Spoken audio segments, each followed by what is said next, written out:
deep beneath the Earth's surface, in forgotten vaults dug into solid rock. There are machines that never stop listening, seismometers that feel the planet's pulse, microphones that track the whisper of the wind a mile away. Most of these stations are automated now, but the old ones are still down there, their paper drums slowly turning. Their needles scratching away in the dark. Sometimes they record things that aren't earthquakes. Welcome to True Terror Files Official. Geological monitoring stations are built to be isolated. They sit on remote fault lines, deep inside abandoned mines, or in concrete bunkers buried under mountains. Because the Earth's quietest secrets can only be heard far from the noise of humanity.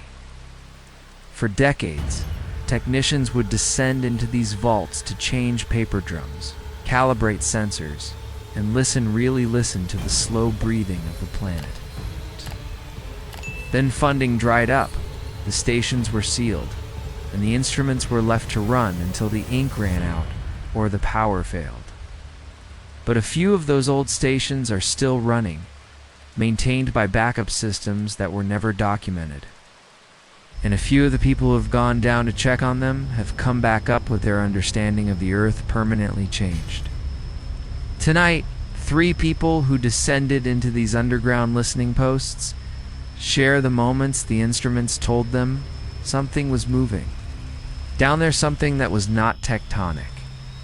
A seismologist in the California desert who found a drum recorder tracking a signal that had no geological origin. An acoustic technician in an Alaskan bunker who heard a voice in the infrasound spectrum. And a mine surveyor in Arizona who discovered that the geophones were picking up footsteps far below the deepest level. Let's go underground and listen.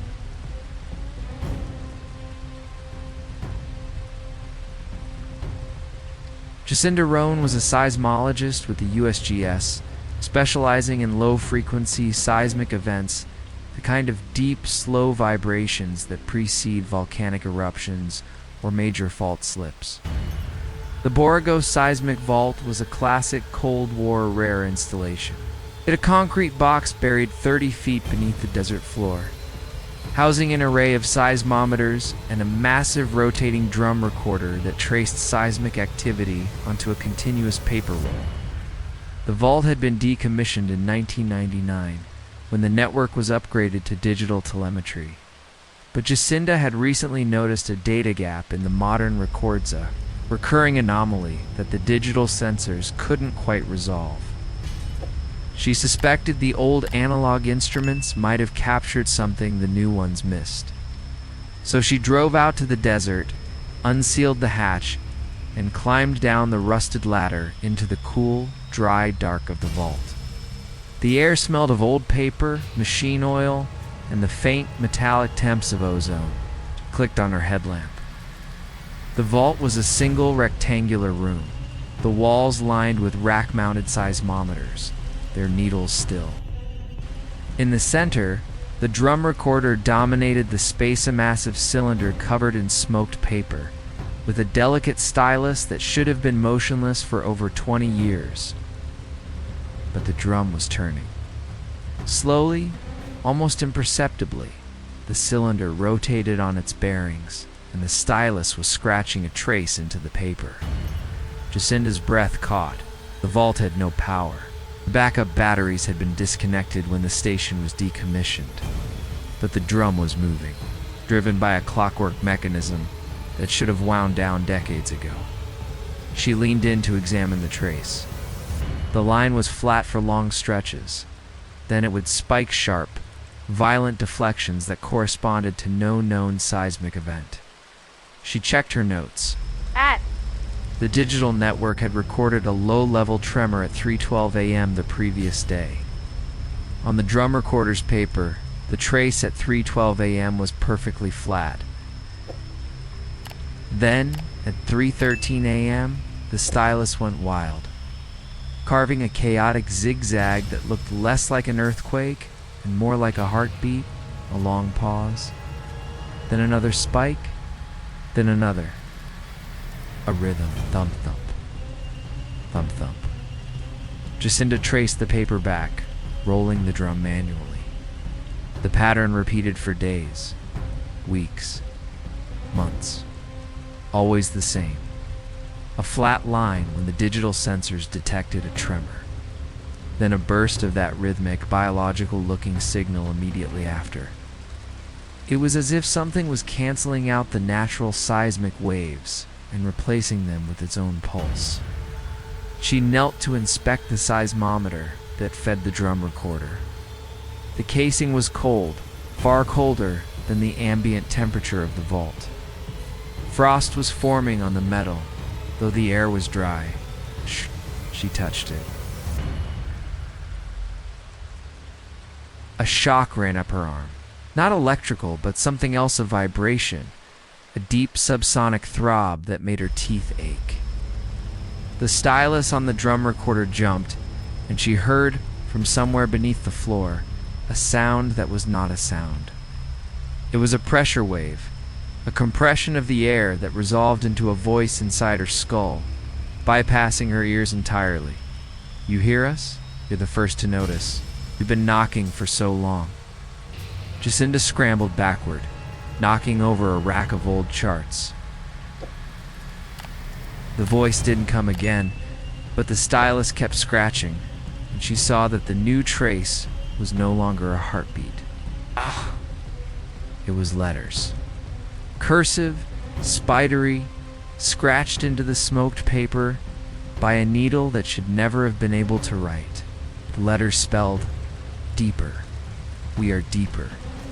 She climbed the ladder and burst into the desert sunlight, gasping. She sealed the hatch and drove straight back to the office, where she wrote a report recommending the vault be permanently backfilled with concrete. She never mentioned the voice. She never mentioned the heartbeat trace. But she accessed classified deep seismic profiles later, beneath the Borrego vault, at a depth of roughly 9 miles. There was an anomaly, a low-velocity zone that didn't match any known geological formation. It was, according to the report, consistent with a large, fluid-filled cavity. The report also noted that low-frequency vibrations emanating from the zone exhibited a periodicity that was suggestive of biological rhythms. Jacinda knows what's down there, and she knows it's been knocking for a very long time, waiting for someone to knock back.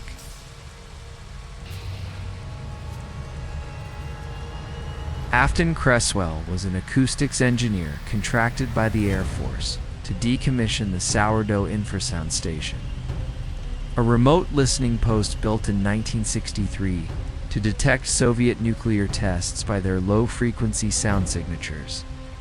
The station consisted of a small concrete bunker buried in the permafrost, with an array of microphones spread across the tundra, connected by miles of buried cable. His job was to remove the classified equipment and seal the site for good. He arrived by snowcat in late November, with the temperature at 40 below and the wind so still, the silence was a physical pressure.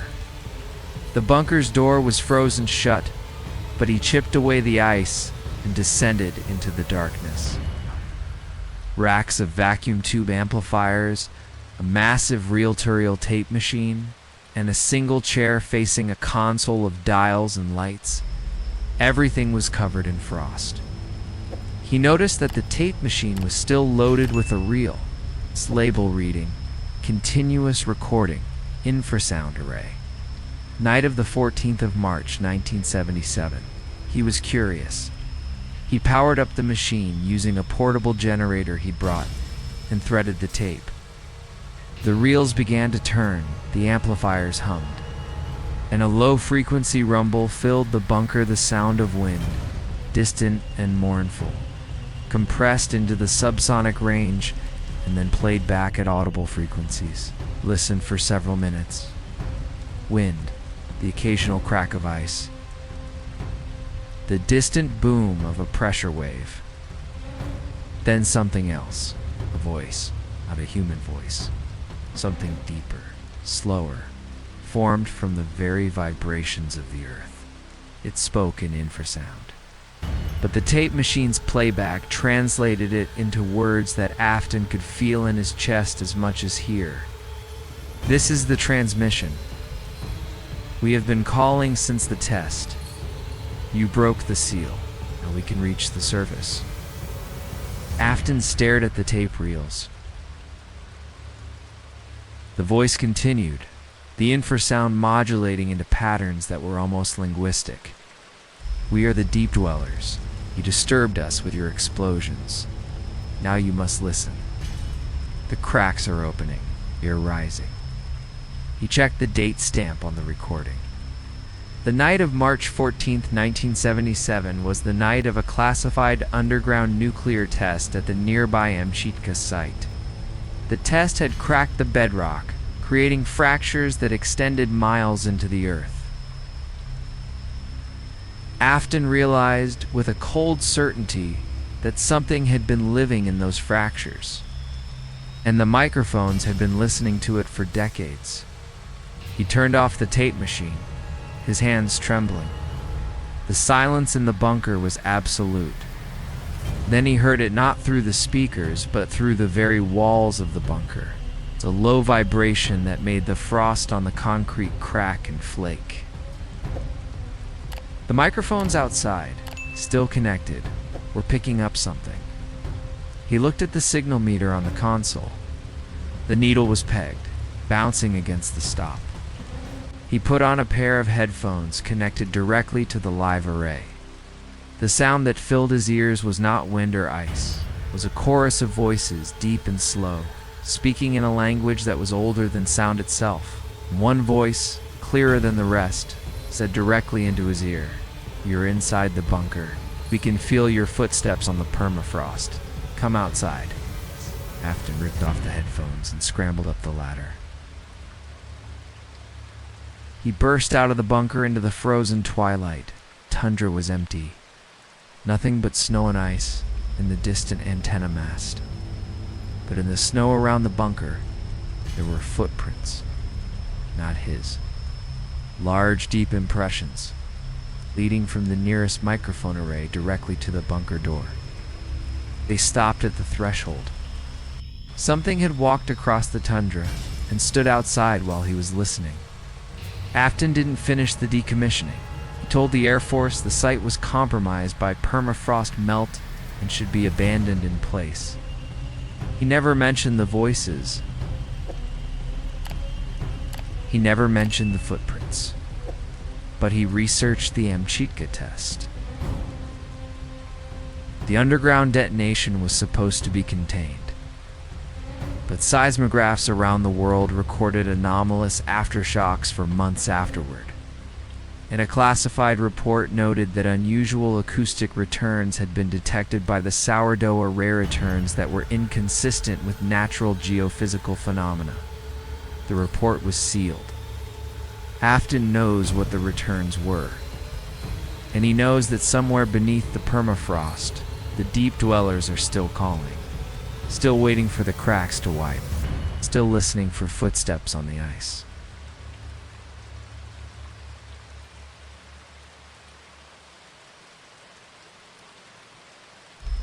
Rich Calderon was an independent mine surveyor, hired by a historical preservation society to map the organ pipe Mina copper mine abandoned in 1923, after a roof collapse sealed the lower levels. The mine had been repurposed in the 1960s as a geological observatory, with geophones installed at the deepest accessible point to monitor seismic activity along the nearby San Andreas Fault. The observatory was shuttered in 1988, but the equipment was still down there, and Ridge's job was to assess whether any of it was salvageable. He descended the main adit, his flashlight illuminating the moss-covered timbers and the rusted rails. The air was cool and smelled of wet rock and oxidized copper. After about half a mile, he reached the observatory chamber, a small blasted-out room with a folding table, a rack of dead electronics, and a single geophone connected to a long cable that disappeared into a narrow collapsed tunnel at the far end. The geophone was a simple device, a metal spike driven into the rock floor, wired to a small amplifier and a chart recorder. Ridge examined it. The chart recorder's paper was yellowed and brittle, but the last entry was legible. Dated October 17th, 1989, the day of the Loma Prieta earthquake, hundreds of miles away showed a massive spike, followed by a series of smaller aftershocks. And then, after the aftershocks faded, the trace became something else. Steady, rhythmic pulse, tapping. 1, 2, 3. 1, 2, 3. 1, 2, 3. Ridge checked the geophone spike. It was loose in the rock, as if something had been hammering at it from below. He tapped the spike with his boot. The chart recorder's needle jumped. He tapped again. The needle jumped. And then, from the collapsed tunnel at the far end of the chamber, he heard an answering tap. 1, 2, 3. Ridge's blood ran cold. The tunnel was sealed by a roof collapse. There was nothing beyond it but solid rock. But the tapping came again, louder this time, and Ridge realized it wasn't coming from the tunnel. It was coming from beneath the floor, directly beneath his feet. He looked down. The rock was vibrating, the loose pebbles skittering across the surface. The geophone's amplifier crackled to life, its speaker emitting a low, distorted hum that slowly resolved into a voice. It was speaking in a language Ridge didn't recognize, but the meaning of the words was clear somehow, impressed directly into his understanding. We felt the shaking. The ceiling fell. We've been trapped in the dark since the mine closed. Are you here to dig us out? Ridge backed away from the geophone. Tapping continued, spreading now across the entire chamber floor, a chorus of rhythmic knocks that echoed up from the deep rock. The voice spoke again, and this time it was plural. We are the miners. We were down here when the shaft collapsed. We've been waiting for rescue. Are you the rescue? Ridge knew the history. The organ pipe mine collapse of 1923 trapped 17 men in the lower levels. Their bodies were never recovered. Ow. The mine was sealed and abandoned, but the geophone was picking up their knocking. He ran, and he ran back up the adit, the tapping following him, reverberating through the rock walls, 100 phantom hammers striking the stone. He burst out into the desert sunlight and didn't stop running until he reached his truck. He told the Preservation Society the mine was structurally unsound and should be permanently sealed with explosives. He never explained why, but he knows the miners are still down there, and he knows they'll keep knocking, keep asking for rescue, as long as the geophone is listening. Some nights when he's alone in the quiet of his house, he hears the tapping again. 1, 2, 3 coming from the floor beneath his bed. The earth, it seems, has a long memory, and the deep places never forget. 3 underground vaults, 3 listening posts, and 3 encounters with the things the earth keeps hidden in its bones. Jacinda Roan found a drum recorder still turning in a sealed vault, tracing a heartbeat instead of a tremor, and a voice that said it had been knocking for a very long time. Afton Cresswell played a tape from 1977 and heard the deep dwellers speaking in infrasound, their voices rising through the cracks left by a nuclear test. And Ridge Calderon discovered a geophone still picking up the knocking of miners trapped in 1923, still asking for rescue from the darkness below. These stations are still out there, sealed vaults, frozen bunkers, abandoned mines, their instruments still running, still listening. But the next time you feel the ground tremble beneath your feet or hear a low rumble in the distance, remember, the earth is full of voices, and some of them have been waiting a very long time for an answer. This has been True Terror Files Official. If you've ever worked in a remote station, explored an underground vault, heard something in the Earth's vibrations you couldn't explain, we want to hear your story. Drop it in the comments. We read every single one. Like, subscribe, ring that bell. And if you ever find yourself in a dark bunker, surrounded by old instruments, and you hear a tapping, don't tap back. The response might not come from where you expect.